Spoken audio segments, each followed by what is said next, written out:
Kalau Bapak Ibu merantau mencari nafkah ke Kalimantan, ternyata di Kalimantan tidak nyaman. Apa masih ada pilihan Bapak Ibu?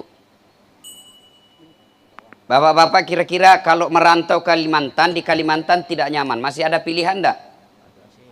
Apa pilihannya? Apa? Pindah ke lain tempat. Lain tempat juga tidak nyaman, masih ada pilihan? Masih, pulang kampung aja di situ. Ya. Saya merantau ke Jakarta, ternyata Jakarta macet. Macetnya bisa turun bakar ikan. Masih ada pilihan. Kemana? Saya ke Papua. Ternyata di Papua juga tidak nyaman. Wah, lebih baik saya pulang ke Sulawesi, jadi petani. Mau makan atau tidak, saya ada saudara-saudara saya yang bisa bantu. Itu kalau di dunia. Nah, kalau Bapak masuk di kubur, tidak senang di kubur, bisa keluar apa enggak? Bisa keluar apa enggak? Enggak bisa. Pun kalau Bapak keluar, hakul yakin tidak ada yang mau dekati Bapak. Lari semua. Wih, pocong. Iya kan? Nah, ternyata kalau di dunia tidak nyaman, masih ada pilihan. Bapak bisa pindah di suatu tempat. Tapi kalau masuk kubur, senang tidak senang, tinggal kok di situ. Tidak boleh keluar-keluar. Nah, ibu bapak pernah lihat orang diantar ke kubur? Pernah? Bukan pernah, sering. Iya kan? 3 yang ngantar bapak. 1, siapa? Harta keluar ngantar. Mobil Mercy-nya Pak Ilham keluar ngantar. Mobil-mobil mewahnya keluar. Tapi begitu masuk, ada ndak harta yang masuk? Ada yang masuk? Oh, nggak ada Pak. Mulai dari yang paling kaya sampai yang paling kere, sama harta yang dia bawa. Apa? Kain kafan, bukan kain sutra. Nah, coba tokoh pembangunan Republik Indonesia yang banyak berjasa 32 tahun membesarkan Indonesia. Bapak Presiden Republik Indonesia Soeharto almarhum.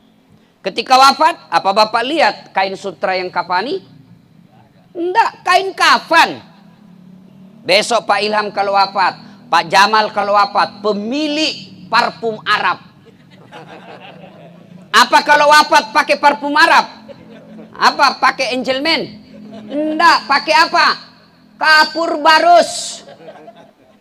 Nah, harta ternyata tidak bisa dibawa mati. Masuk ke dalam kubur. Yang kedua, siapa yang mengantar kita? Keluarga, anak, istri, suami, handai tolan, ikut ngantar. Suami menangis, istri menangis ketika meninggal suaminya. Bahkan berapa banyak saya lihat istri pingsan karena meninggal suaminya. Tapi sampai detik ini saya belum pernah melihat ada bapak-bapak pingsan karena meninggal istrinya. Yang ada baru 1 bulan kawin lagi. Harta ikut mengantar, keluarga ikut mengantar. Tapi demi Allah, tidak ada yang mau solidaritas ikut masuk ke dalam kubur. Ada ini kisah Pak. Kaya, banyak duitnya di satu kampung. Ketika mau wafat, dia panggil anaknya. Nak, kamu mau ndak temani saya 40 hari di kubur? Karena masa peneranyaan, masa beratnya orang di kubur itu 40 hari pertama. Mau ndak temani saya? Kalau kau mau temani saya buatkan kau ruangan. Model-model kayak VVIP lah. Bagus, lengkap. Kau temani saya 40 hari di dalam. Kalau kau mau, saya kasih kau hartaku 50%. Apa kata anaknya? 2 hari aja ndak mau saya Pak, apalagi 40 hari. Kecewalah bapaknya.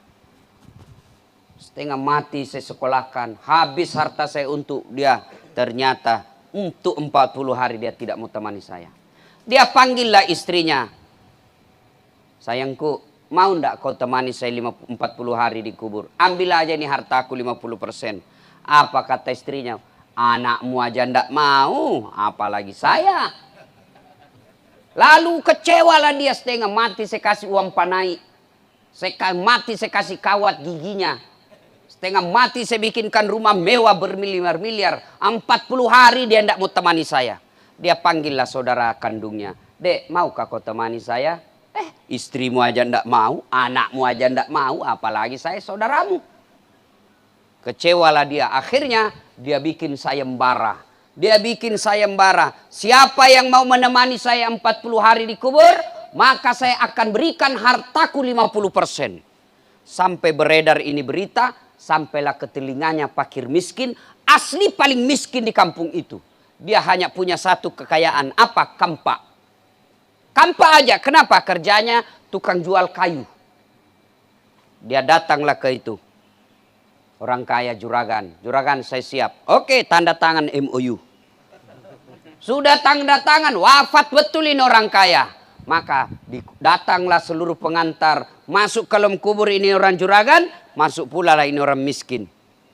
Hari pertama begitu pengantar sudah balik, datanglah penanya kubur. Mungkar Nakir. Begitu jalan-jalan-jalan, kenapa ada manusia di sini? Apain kau di sini? Enggak jadi ditanya yang meninggal, Pak. Ini dulu yang ditanya. Kok ada kau di sini? Ada apa urusan kau di sini? Dia bilang, malaikat, saya ada MOU sama ini orang.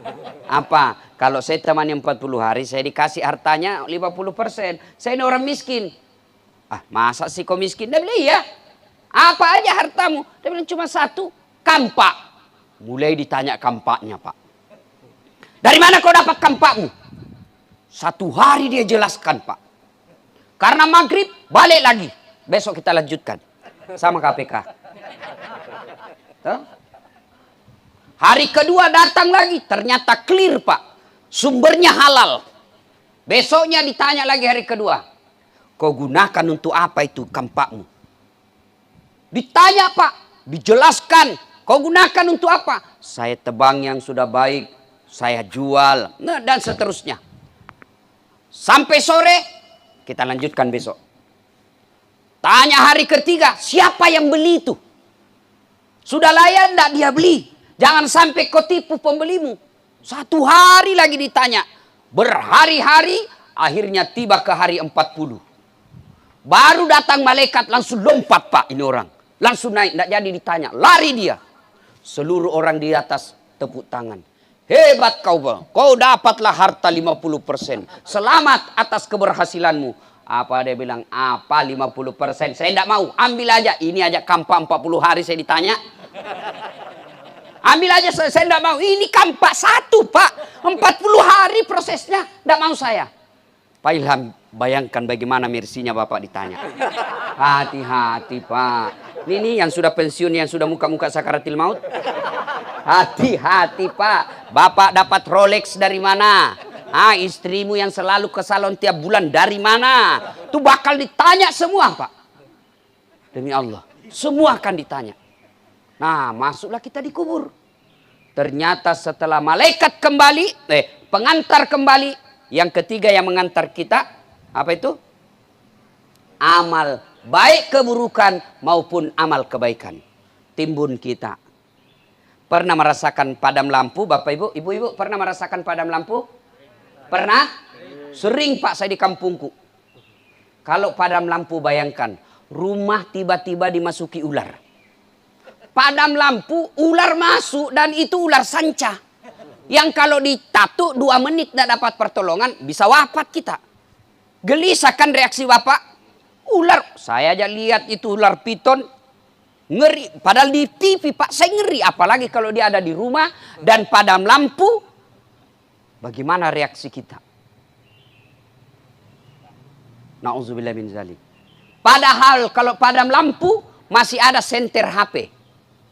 Padam lampu masuk ular, masih bisa kita telepon security. Tolong, tolong, tolong. Ada ular dalam rumah saya. Ada masuk dari pintu, kita bisa lompat dari jendela. Atau Bapak naik ke lantai 2. Masih ada pilihan, Pak. Tapi bagaimana kalau Bapak sudah masuk di dalam kubur? Mati lampunya, bos, bukan 1 hari. Mati lampunya selama-lamanya. Ditindis dan dihimpit kita. Bapak punya rumah masih 10 kali 15 meter. 2 tingkat pula. Pakai AC. Kubur lebarnya 40 cm, panjangnya 180 cm. Ditindis tanah, Pak. Tanah ditindisnya kita. Nih, ibu-ibu. Yang mukanya selalu di bleaching. Cacing masuk di hidungmu. Jangan ketawa, saya serius ini. Bapak diceritakan kubur malah ketawa. Ditindisnya kita. Gelapnya tidak beberapa hari. Selama-lamanya. Lebarnya kita ditindis tanah. Hujan kita kebanjiran di dalam. Datanglah semua jenis binatang yang ada di tanah. Dia hancurkan perut kita. Dia habisi mata kita. Pada saat itu fisik sudah tidak ada gunanya. Nah, ketika tiba sudah di situ, ada 3 amal yang terus mengalir terus menerus. Meskipun tinggal tulang belulang, bahkan sampai hancur tulang belulang kita, masih ada amal yang kita bisa nikmati. Itulah yang disebut amal jariah. Amal jariah itu apa? 1, anak yang soleh dan soleha. Kalau Pak Ilham Bintang punya anak yang baik agamanya, tenang Pak. Tapi kalau Bapak tidak pernah mendapati anak sholat subuh di masjid, tidak pernah Bapak mendapati anak ngaji di kamar, tidak pernah Bapak mendapati anak ikut majelis taklim, hati-hati di 10 tahun yang akan datang, tidak tahu masa depan anak kita. Oke, rumahnya mewah, mobilnya megah, jabatannya terhormat, tapi kalau tidak bagus agamanya, demi Allah, tidak ada harapan kau dikubur. Bapak tidak usah malu kalau anak kita tidak sarjana. Bapak tidak usah malu kalau anak kita jual-jualan bensin di pinggir jalan tapi rajin jamaah di masjid. Setiap dia sholat, dia doakan orang tuanya. Allahumma ghafirli wali walidayya warhamhuma kama rabbayani shaghira. Biar anakmu ketua DPR, anakmu Kapolri, anakmu jenderal, tapi tidak bagus agamanya, jenderalnya, ketua DPR-nya, Kapolrinya tidak akan mampu menyelamatkanmu di kubur. Maka bahagia orang tua yang bisa melihat anaknya datang ke masjid seperti ini. Ulang tahun anak Bapak mampu sewakan 1 ruangan hotel di Ancol. Ulang tahun anaknya mampu dibawa ke Plaza Indonesia berjam-jam. Lalu kenapa ketika acara seperti ini Bapak tidak mampu bawa anaknya? Hati-hati Pak. Bapak kalau masuk kubur demi Allah tidak ada yang bisa nolong kita. Maka anak. Ibu-ibu, kalau ibu meninggal, siapa yang doakan? Suami. Kawin lagi. Iya Pak Jamal. Saya dengar cerita saya begini, mama nyecek di rumah istri saya. Dia bilang, jadi Ustaz kalau saya meninggal, kawin lagi. Saya bilang, pastilah. Siapa yang ngurus saya? Cemburu. Oh, enggak ada lagi cemburu di kubur. Kau sudah sibuk dengan amal-amalmu. Didik anak Pak. Heran kita terlalu bangga kalau anak kita pintar bahasa Inggris. Bangga anak kita bahasa Korea. Apaan itu? Memangnya nanti kalau dia berdoa pakai bahasa Korea? Kalau dia berdoa pakai bahasa Inggris? Oh my God, please help me my mother. Enggak, pasti pakai bahasa Jawa juga kalau dia orang Jawa. Kalau dia orang Bugis, dia pakai bahasa Bugis. Itu apa bangga kalau dia tidak sholat? Ngapain anak kita cantik kalau dia kurang akhlaknya? Demi Allah. Anak yang soleh dan soleha itu. Apa Bapak tidak merindukan seorang anak ketika Bapak sudah tidak bisa cari nafkah. Ketika ibunya sudah tidak bisa cari nafkah. Anaknya selalu bermusyawarah tiap bulan. Kau berapa setorkan untuk ibu? Mulai hari ini Bapak sudah pensiun. Mulai hari ini ibu sudah pensiun. 1 anak 1,5 juta tiap bulan. Marah istrinya. Jangan kau banding-bandingkan ibumu dengan mamaku. Kamu bisa setalak. Tapi ibu saya tidak ada istilah bekas ibu. Macam-macam kau boleh keluar dari rumah. Itu dong jadi suami. Jangan takut sama istri. Kalau mau berbuat baik. Kalau bapak jahat suka mesum, ya wajar bapak takut sama istri. Kalau untuk kebaikan kepada orang tua, jangan takut. Kan ada juga istri begitu. Bapakmu terus. Sudah mati bapakmu. Pilih bapakmu atau saya atau istrimu. Dongok. Beleng-beleng. Mana bisa dipilih bapak dengan istri? Tidak ada pilihan itu. Itu bukan choice itu. Ini bukan tes wawancara kebangsaan. Pilihannya susah. Pilih Quran atau Pancasila. Pret. Itu pelecehan agama itu. Masa Quran kau samakan Pancasila? Enggaklah. Kita pilih Pancasila. Dibilang kita tidak berwawasan Nusantara. Kita pilih Pancasila. Mati kita nanti di akhirat, Pak. Ini pertanyaan tidak bisa dijawab. Bukan tidak bisa dijawab sebenarnya. Tapi apa? Pertanyaannya yang salah.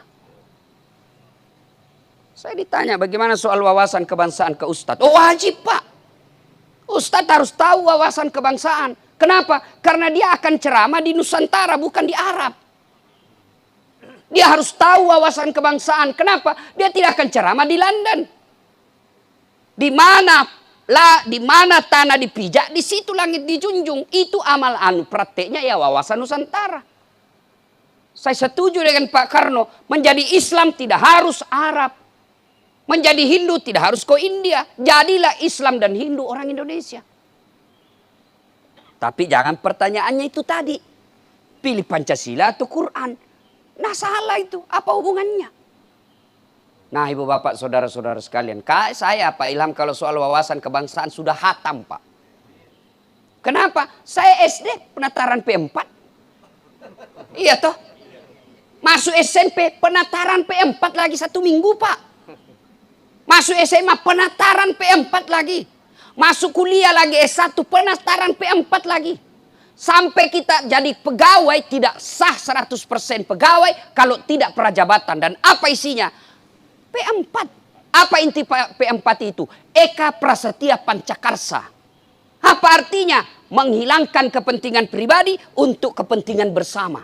Ini apa terapannya apa? Khairun nas anfa'hum linnas. Sebaik-baik manusia yang paling banyak manfaatnya buat orang lain. Itulah Eka Prasetya Pancakarsa. Jadi jangan kau banding-bandingkan, tidak bisa. Apalagi kalau yang tes kita orang tidak tahu agama. Susah Pak. Nah ibu bapak saudara-saudara sekalian. Nah itu. Ya, tapi jangan pikir bapak di akhirat ditanya wawasan kebangsaan. Tidak laku Pak. Malah yang tanya nanti akan ditanya.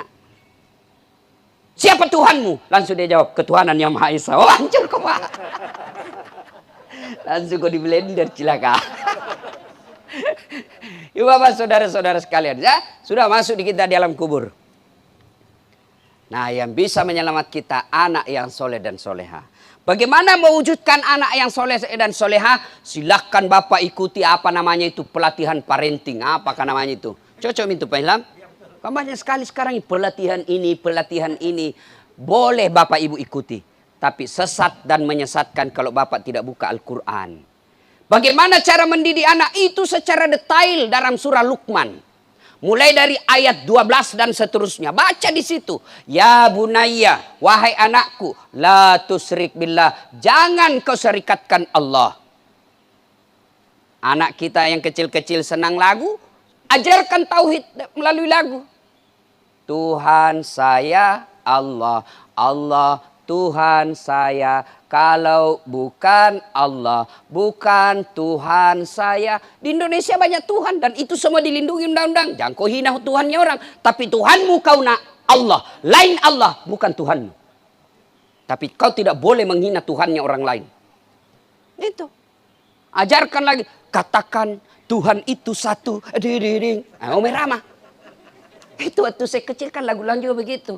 Sekarang lagunya putar ke kiri nona, putarlah ke apa mujama tuh lah beleng. Putar kiri, putar kanan, putar kiri. Ada lagi yang lebih heboh. Ampun Banjago, Banjago. Apa ndak mundur malaikat sama Banjago? Satu ya. Yang kedua, yang bisa menyelamatkan kita Bapak Ibu sekalian. Mendidik anak, saya berharap Bapak Ibu buka itu Al-Quran, surah Luqman. Yang kedua, yang bisa menyelamatkan kita setelah anak yang soleh dan soleha, ilmu yang bermanfaat. Maka Bapak Ibu, sekarang hanya orang betul-betul yang masa bodoh yang tidak bisa dengar dakwah. Zaman saya kecil dulu, Pak Ilham kan susah sekali orang belajar agama, harus masuk pondok. Pondok waktu itu mahal. Demi Allah saya pernah mau mondok Pak, tidak bisa karena bapakku tidak bisa bayar di tuang pondok. Saya protes ke bapak saya protes ke Allah dalam doa. Kenapa orang tuaku miskin? Sebentar itu dek, sebentar. Kalau kau bagi itu terbagi konsentrasi. Nanti saya tidak cukup juga, bos. Kau enak bagi-bagi, saya setengah mati teriak-teriak di sini. Tidak adil itu, bos. Berlaku adil lah dari mulai berpikir. Ya. Nah, ibu bapak, saudara-saudara sekalian. Orang dulu, saya dapat kitab. Tapi kitab kuning. Tidak ada baris-barisnya. Susah dibaca. Ditahu lagi dibaca, belum tentu dipaham. Paham lagi artinya, belum tentu kita tahu makna pembahasannya. Sarahnya. Dulu, Pak. Sekarang alhamdulillah ada Om Google, tanya aja apa saja, semua ada di situ. Bahkan alamat rumahnya Dasat Latif ada di situ, Pak. Cuma ketika belajar di internet harus hati-hati.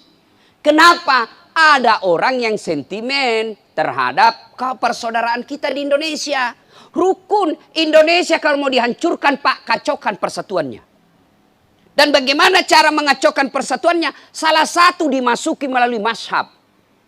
Dulu kita kecil pada pernah ribut soal mazhab. Saya sholat subuh di sampingku ndak kunut. Ndak pernah ribut. Kenapa kau ndak kunut? Kau sesat. Tidak, Pak. Begitu orang di samping kita tidak kunut, dalam hati saja. Oh, Muhammadiyah. Iya toh. Begitu aja Pak Jamal toh. Begitu ada orang meninggal, taksiat tidak ada kue dan air panasnya. Muhammadiyah. Sekarang Pak baku maki-maki kita, Pak. Padahal sama nabinya, sama sahadatnya, sama rukun Islamnya, sama rukun sholatnya, sama rukun imannya. Maki-maki saling menyesatkan. Maka ibu-ibu hati-hati. Dengar-dengar pengajian hati-hati. Niat baik tapi harus disertai dengan kehati-hatian. Saya sampaikan sama istri saya, keluarga saya yang perempuan. Karena perempuan kalau dengar pengajian kan baper. Diceritakan neraka, gampang terharu. Diceritakan surga, mulai dia rawat hati-hati. Oh, hati-hati. Siapa tahu ujung-ujungnya poligami. Kan? Maka saya bilang sama keluarga-keluarga saya. Kalau kau dengar pengajian, sudah ada yang mengatakan demokrasi haram, pemerintah ini togut. Sudahlah, kau cari ustadz yang rahmatan lil alamin. Mana pernah Nabi mengkafir-kafirkan orang padahal sudah kafir. Mana pernah Nabi memaki orang yang datang kepadanya. Dilemparnya sendiri pun Nabi, diludahinya pun Nabi masih tetap tersenyum. Tapi kalau Nabi nanti mengajak perang ketika agamanya dihina. Hati-hati kok. Nah kan saudara-saudara sekalian, ibu bapak, apalagi yang bapak belajar-belajar hanya melalui capture-capture.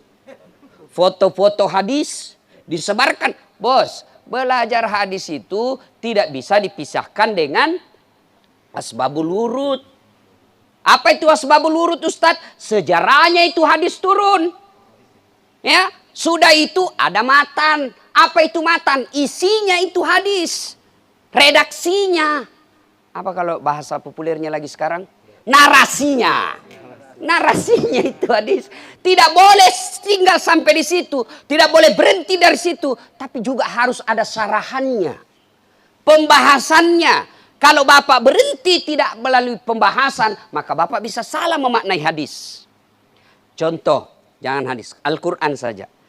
Bapak pernah dengar ayat, La ikraha fiddin. Pernah dengar itu, Bu? Apa artinya? Tidak ada paksaan dalam agama. Itu narasinya, itu kalimatnya. Tapi kapan Bapak tidak baca asbabun nusulnya, Bapak tidak baca pembahasan tafsirnya, maka Bapak salah memaknai ayat ini. Hei, kenapa kau tidak pergi sholat Jumat? La ikraha fiddin. Tidak ada paksaan dalam agama, pret. Hei, kenapa kau berzina bawa lari istrinya orang? La ikraha fiddin. Beleng-beleng ini, Pak. Maka perlu ada asbabun nusulnya. Begitu juga Bapak belajar hadis. Nah, begitu dapat itu, jangan langsung sebar. Itulah pentingnya Bapak Ibu perlu nomor ustadz di HP.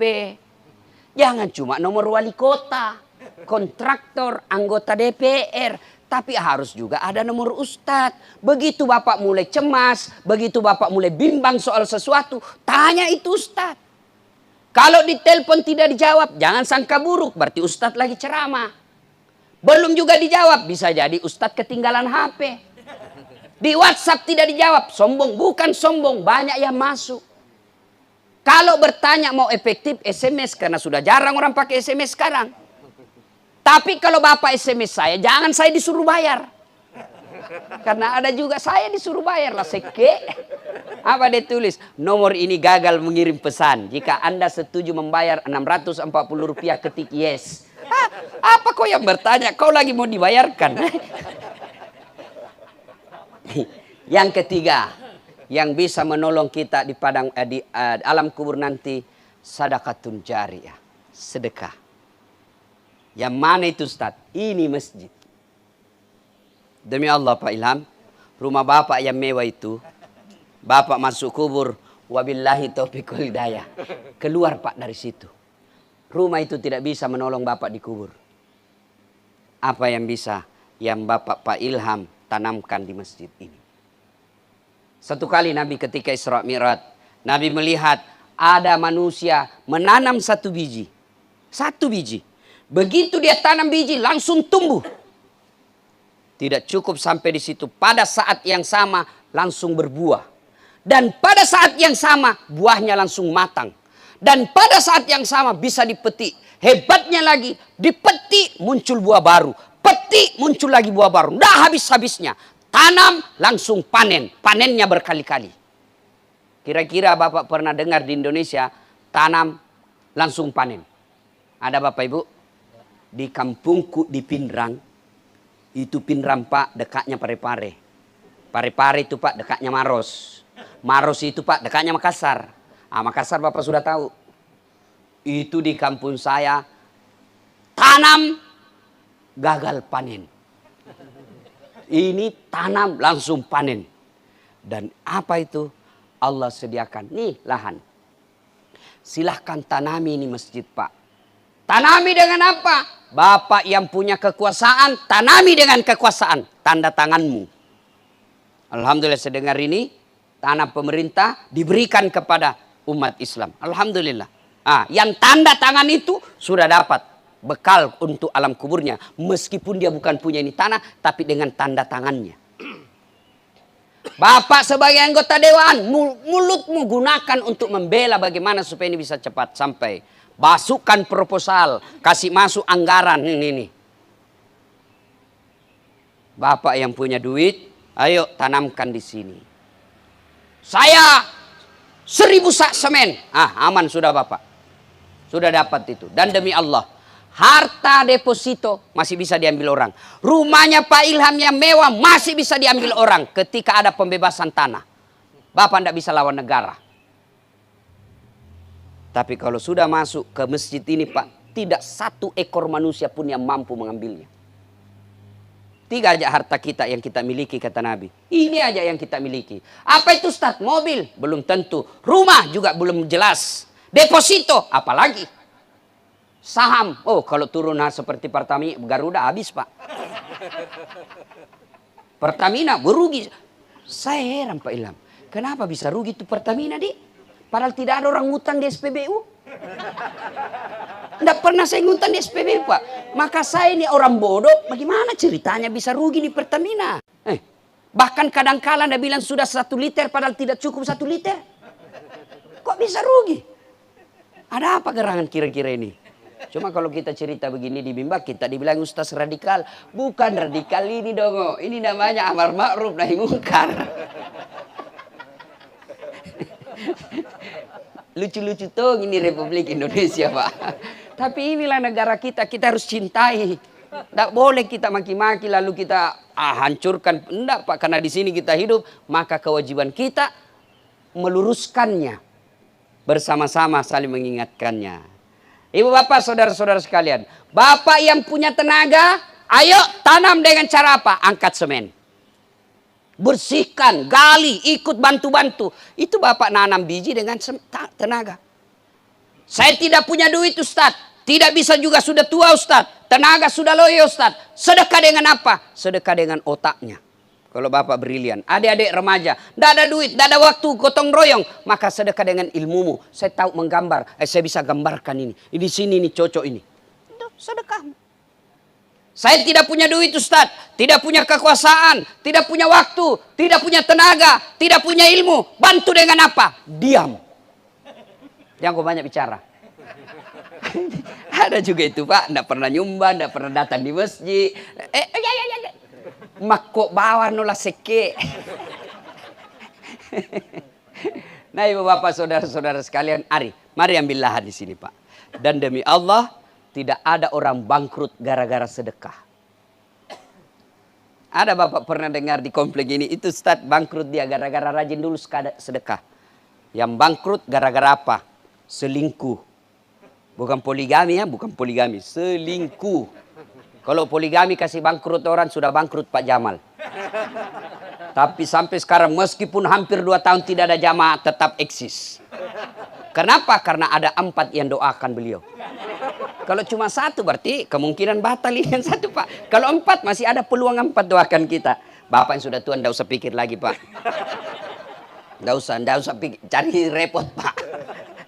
Ya, nah, ibu bapak saudara-saudara sekalian, mari mengambil bagian-bagian dalam sedekah ini. Insya Allah kita mulai. Silakan berpartisipasi sesuai dengan kemampuan kita dan keahlian kita. Ibu bapak saudara-saudara sekalian, inilah tausiah kita pada subuh hari ini. Mudah-mudahan ada manfaat.